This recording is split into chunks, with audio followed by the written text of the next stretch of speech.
चुनाव को लेकर के हर पार्टी जबरदस्त तरीके से तैयारी कर रही है, लेकिन इंडी गठबंधन की बात करें जिसे कई दिनों से झटके पे झटके मिल रहे थे इस अलायंस को, लेकिन अब उत्तर प्रदेश से इंडी गठबंधन को संजीवनी मिली है।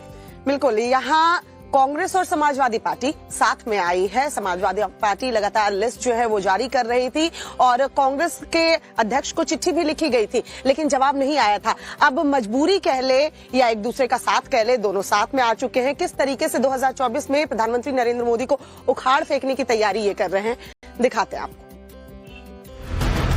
बिखरते इंडी गठबंधन के लिए यूपी में बड़ी बात बन गई है। करीब 7 साल बाद लोकसभा चुनाव में मोदी को मात देने के लिए यूपी के 2 लड़के फिर साथ में आए हैं। प्रदेश की 80 लोकसभा सीटों में सिर्फ 17 पर कांग्रेस चुनाव लड़ेगी। सीट शेयरिंग फॉर्मूले में कांग्रेस को जो 17 सीटें मिली हैं, उनमें रायबरेली, अमेठी, कानपुर, वाराणसी, प्रयागराज, फतेहपुर सीकरी, बांसगांव, सहारनपुर, महाराजगंज, अमरोहा, झांसी, बुलंदशहर, गाजियाबाद, मथुरा, सीतापुर, बाराबंकी, देवरिया शामिल है। मुझे खुशी है ये जाहिर करते हुए कि उत्तर प्रदेश में आपसी समन्वय से, चर्चा से यह निर्णय लिया गया कि भारतीय राष्ट्रीय कांग्रेस यहां पर उत्तर प्रदेश में 17 सीटों पर चुनाव लड़ेगी। एसपी का कहना है कि वो कांग्रेस के साथ मिलकर केवल मुकाबला ही नहीं करेंगे, मोदी को उत्तर प्रदेश से उखाड़ फेंकेंगे। 2014 में यूपी से ही केंद्र में बीजेपी की सरकार आई थी और 2024 में यूपी से ही बीजेपी सत्ता से बाहर जाएगी। वाराणसी की सीट पे जो कैंडिडेट उतारा गया है, क्या उसको वापस करेगी या जिन सीटों पर, एक मिनट थोड़ा सुनने दीजिए भैया। जो भी सीटें ऐसी थी जहां पर समाजवादी पार्टी ने कैंडिडेट उतारा था, वहां पर वापस किया जाएगा। किस तरीके से आप लोगों का कोऑर्डिनेशन बना है? वो दीजिए, एक यहाँ रखिए, उससे जो सहमति हो गई है उस पर पूरी ईमानदारी से अमल होगा।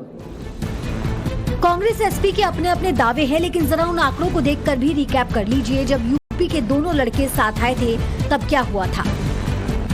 विधानसभा की 311 सीटें लड़कर एसपी ने 47 सीटें जीती थी। 114 सीटें लड़कर सिर्फ 7 सीटों पर कांग्रेस को जीत मिली थी। कांग्रेस को महज 6% सीटों पर कामयाबी मिली थी। एसपी को महज 15% सीटों पर कामयाबी मिली थी। चुनावी अखाड़े में पॉलिटिकल पार्टियों के अपने अपने दाव पेच हैं, लेकिन आखिरी फैसला तो जनता को लेना है, जो रिजल्ट से पता चलेगा। लेकिन इतना तो तय है कि कांग्रेस एसपी के साथ आने से चुनावी मैदान में रोमांच थोड़ा जरूर बढ़ेगा।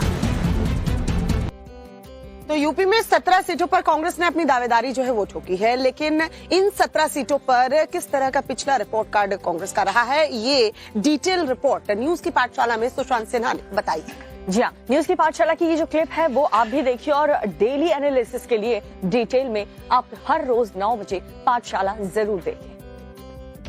अब आप देखिए कि कांग्रेस को 17 सीटें तो मिल गई। इन 17 सीटों पर कांग्रेस का क्या प्रदर्शन है, जरा आपको वो भी बताता हूं ताकि आपको पता चले कि इन 17 सीटों पर कांग्रेस की जीत के क्या चांसेस हैं। 17 सीट पर कांग्रेस, जरा इनका हिसाब देखिए कहां बैठते हैं ये लोग।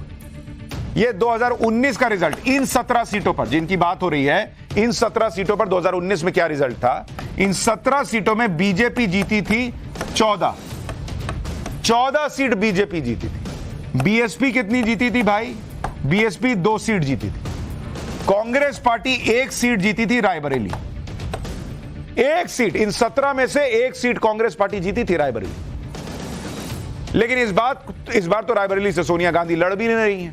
ऐसे में कांग्रेस के लिए बची खुची सीट के चांस भी हो गए हैं कम। तो इस बार पता नहीं 17 में से 1 पिछली बार जीते थे, इस बार राम मंदिर बन गया है। यूपी में तो मोदी लहर है, ये 1 जो है 0 ना हो जाए कहीं। खैर, कांग्रेस को 17 सीटें मिली हैं, लेकिन इसमें एक खेला और है। ये वो सीटें हैं जहां समाजवादी पार्टी को अपनी जीत के चांस कम दिखते हैं और कांग्रेस की भी हालत इन 17 सीटों पर बहुत अच्छी नहीं। 17 में से 2 सीटें ऐसी हैं जिसे कांग्रेस अब तक कभी जीती ही नहीं। 6 सीटें ऐसी हैं जो कांग्रेस आखिरी बार 1984 में जीती थी। 1 सीट ऐसी है जो कांग्रेस ने आखिरी बार 1989 में जीती थी। 3 सीटें ऐसी हैं जो कांग्रेस ने आखिरी बार 2004 में जीती थी। 3 सीटें ऐसी हैं जो कांग्रेस ने आखिरी बार 2009 में जीती थी। यानी वो 17 सीटें लोकसभा की हैं, ये वो जहां कांग्रेस बहुत ही बुरी हालत में दिख रही है। फिट इंडिया के सुपरहिट